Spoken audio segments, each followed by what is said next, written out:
The Suicide Squad is directed by James Gunn, and it stars Margot Robbie, Idris Elba, and John Cena. This film is, of course, the follow-up to the 2016 film Suicide Squad, and you know and I know that film is pretty terrible, and a lot of people, if not most people, didn't really care to see another Suicide Squad movie, but I had faith.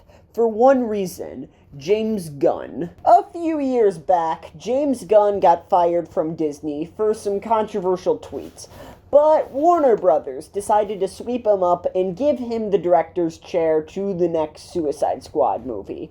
As a result of these events, we got one of the greatest comic book movies ever made. James Gunn took his very unique style and cranked it up to 11. This film has a very unique style and atmosphere to it. From the Tarantino-like violence to the very unique color palette and title cards.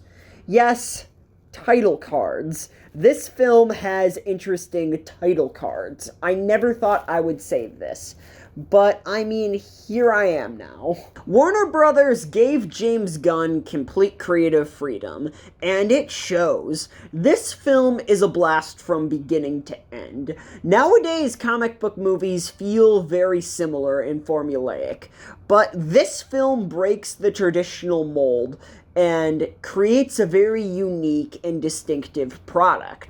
In this film, our characters don't have plot armor. In fact, a lot of them are kind of disposable. James Gunn isn't afraid to kill characters like that, and honestly just brush it off. In a lot of other films, this would go terribly, but James Gunn makes it work. And he even isn't afraid to crack a joke about it. I mean, to a lot of people, this could be very jarring, but to me, I find this aspect incredibly hilarious. Some may find the humor in this film way too bleak and dark, but if you're a fan of dark humor, I guarantee you will find this film hilarious.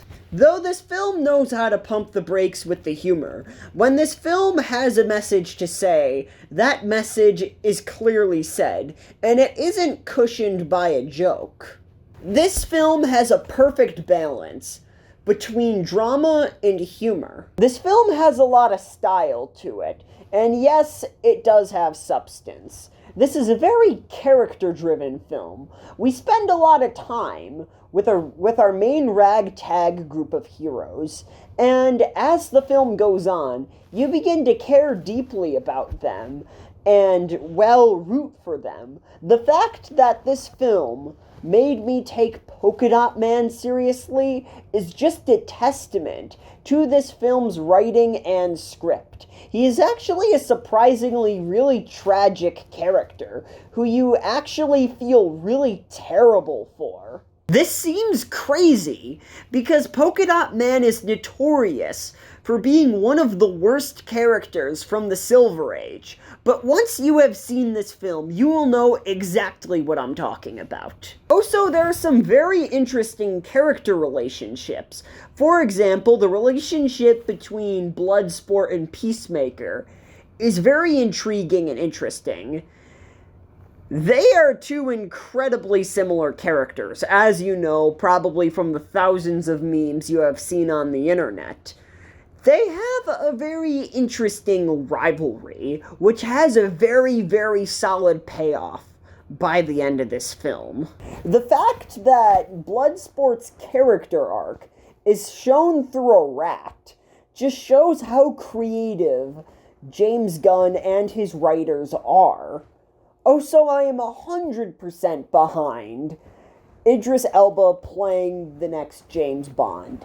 I believe he would absolutely kill it as Agent 007. Bloodsport's character is very similar to Will Smith's Deadshot, who is a character in the 2016 Suicide Squad movie.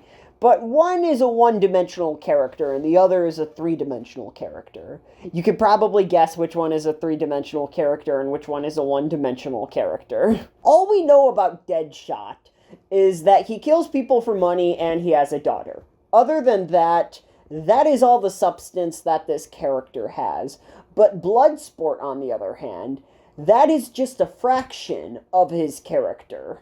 The main takeaway with Bloodsport's character is that underneath the facade he puts on, he is actually a surprisingly natural leader who is willing to go above and beyond and do the right thing, despite of what others will say. Yes, he has done some clearly awful things in his past, but underneath, he is not an awful person. All this character depth wasn't even present in a single character in the 2016 Suicide Squad. Also, Sylvester Stallone is incredible as King Shark.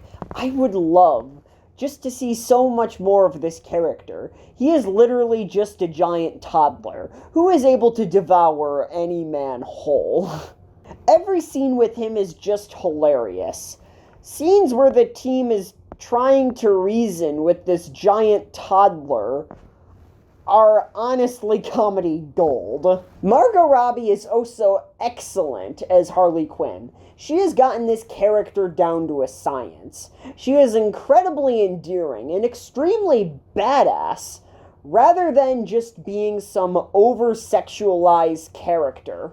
Though I do have one issue with this film. I feel like that the villain Starro and everyone associated with him is kind of boring and forgettable. Any scenes without the squad, mainly with these characters, pale in comparison, compared to the scenes with the squad. Overall, the Suicide Squad is one of the best comic book movies that I have watched in what feels like years.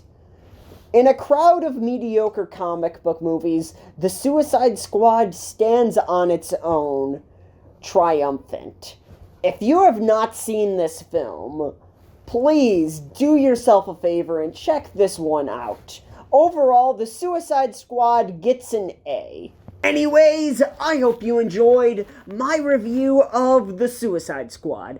And if you did, make sure to give this video a like. And if you want more content like this, hit the subscribe button and ring the bell notification so you can be notified every time I upload a new video. And shout out to Kenny Hickey and Folding Tables. Thanks for watching.